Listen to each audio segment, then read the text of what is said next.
Welcome to జానకీస్ restaurant. ఈరోజు మనం అల్లంతో candy ఎలా చేసుకోవాలో చూద్దాము. ఇది మనకి జలుబుకి దగ్గుకి రిలీఫ్ని ఇస్తుందండి.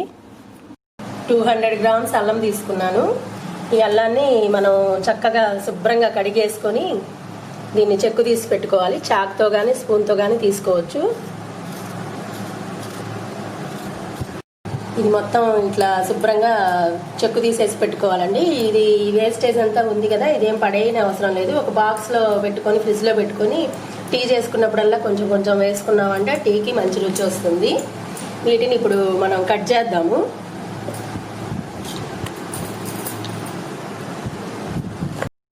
ఇది మరీ పల్చగా కాదు, మరీ మందంగా కాకుండా కట్ చేయండి రౌండ్గా అన్నీ.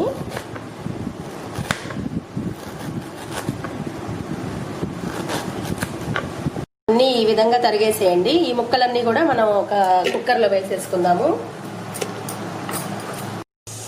ఈ ముక్కల్లోకి వచ్చేసి ఒక కప్పు వాటర్ పోసేసి మనం కుక్కర్ స్టవ్ మీద పెట్టేసుకొని 2 విజిల్స్ వచ్చిందాకా ఉంచి సిమ్లో పెట్టి 10 మినిట్స్ ఉంచుదాం.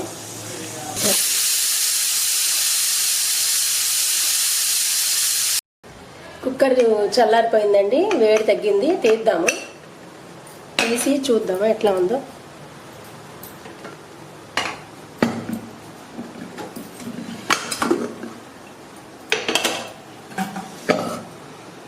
ఈ విధంగా ఉడికింది. వీటిని ఏం చేద్దామంటే మనం ఇట్లా వడకట్టేసుకుందాం.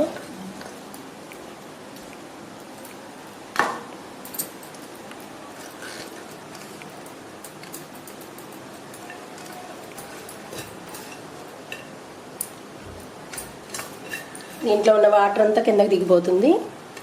మనకి ఈ వాటర్ కూడా వేస్ట్ కాదు, వాడతాము. ఇది మనకి నొక్కి చూస్తే ఇట్లా ఉడికినట్టు అర్థమైపోవాలండి, మెత్తగా. మరీ మెత్తగా అవసరం లేదు. ఇప్పుడు మనం 200 గ్రామ్స్ అల్లానికి వచ్చేసి 1.5 కప్పు అంటే 300 గ్రామ్స్ షుగర్ తీసుకుంటున్నాము. ఇవి ఒక గిన్నెలో వేసేసుకుందాము.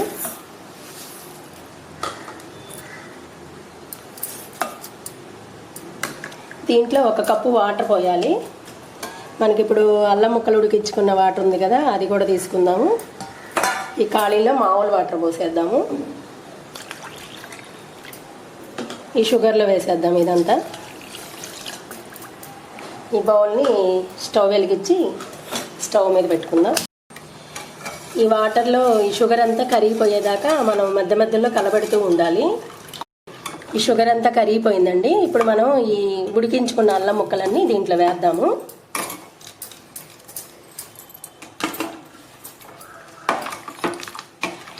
ఇదంతా బాగా చిక్కబడిందాక, ఒక తీగపాకం వచ్చిందాక వీటిని ఉడికిద్దాము. మధ్య మధ్యలో కలబెడుతుందాము. ఇక్కడ పైన కొంచెం ఈ నురుగులాగా మురికిలాగా వస్తుంది కదండి, అదంతా తీసేయండి, ఉంచకండి. చూడండి, ఇది అయిపోయింది. జస్ట్ ఇట్లా మనం చూస్తే కనుక లాస్ట్లో వచ్చేసి ఇట్లా సాగినట్లుగా రావాలి మనకి. చూడండి, డ్రాప్ సాగిపోతుంది. ఇది అయిపోయినట్లు స్టవ్ ఆపేద్దాము. ఇలాచీ పౌడర్ వచ్చేసి ఒక హాఫ్ టీ స్పూన్ వేసుకోండి. దీన్ని కలబెట్టేసేయండి. కలబెట్టేసి దీన్ని 12 గంటలు ఉంచేసేయండి ఇట్లానే అల్లం ముక్కలు ఈ పంచదార పాకంలో. ఈ 12 గంటలు అయిన తర్వాత ఏం చేయాలో నేను చెప్తాను. దీనికి మూత పెట్టేసి ఉంచేసేయండి. ఇది 12 గంటలు అయిపోయిందండి. ఇప్పుడు చూద్దాము ఎలా ఉందో. చూడండి, ఇది బాగా నానిపోయింది. ఒకవేళ మీకు ఈ షుగర్ వచ్చేసి గడ్డగట్టిపోయి ఉందనుకోండి, మీరు స్టవ్ మీద కొంచెం సేపు సిమ్లో పెట్టేసి ఈ షుగర్ కరిగిందాక కొంచెం కలబెట్టేసి అప్పుడు చల్లార్చుకోండి. చల్లార్చుకొని వీటన్నిటిని కూడా ఒక బౌల్ తీసుకోండి, గిన్నె తీసుకొని దాని మీద మన జల్లెడది ఉంటుంది కదా, నెట్, అది పెట్టేసేయండి. ఇవన్నీ కూడా తీద్దాము. ఇది ఒక్కోటి మామూలుగా విడివిడిగా వేయాలి, పెట్టేసేయాలి.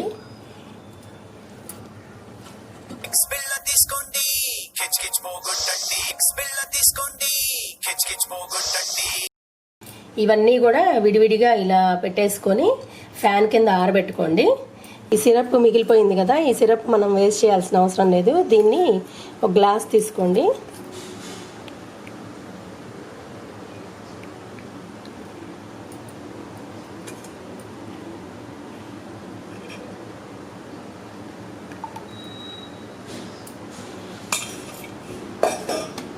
ఒక లెమన్ పిండేసేయండి దీంట్లో.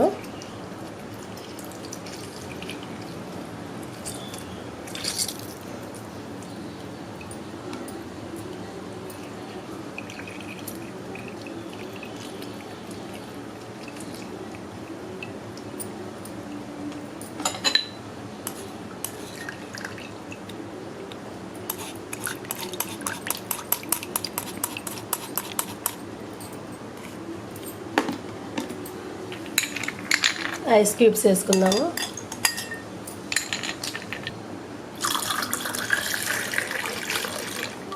వాటర్ మిక్స్ చేసుకోండి.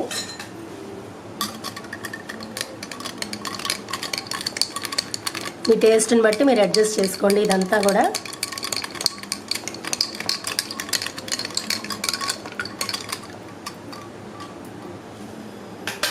మనకి దీనివల్ల 3 రకాల ఉపయోగాలు ఉన్నాయి.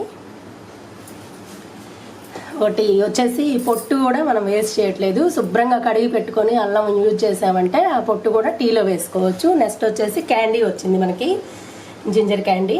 నెక్స్ట్ వచ్చేసి జ్యూస్ కూడా మనకి ఈ సిరప్ వల్ల 3 రకాలుగా యూజ్ అవుతుంది. ఇది 5-6 గంటలు అయిపోయిందండి. ఇవన్నీ శుభ్రంగా ఆరిపోయాయి. ఇవన్నీ తీసి మనం ఒక ప్లేట్లోకి తీసుకుందాము. ఇవి బాగా ఆరిపోయిన తర్వాతనే ఒక ఎయిర్ టైట్ డబ్బాలో పెట్టుకొని మీరు 5-6 నెలల వరకు ఉపయోగించుకోవచ్చండి. ఇవి మీకు దగ్గుకి జలుబుకి అంతా రిలీఫ్ ఇస్తుంది. ఇది మీకు ఈ వీడియో కనుక నచ్చినట్లయితే సబ్స్క్రైబ్ చేయండి, లైక్ చేయండి, షేర్ చేయండి. పక్కనే ఉన్న బెల్ ఐకాన్ని ప్రెస్ చేయండి. ఆల్ అని వస్తుంది, దాన్ని కూడా ప్రెస్ చేయండి.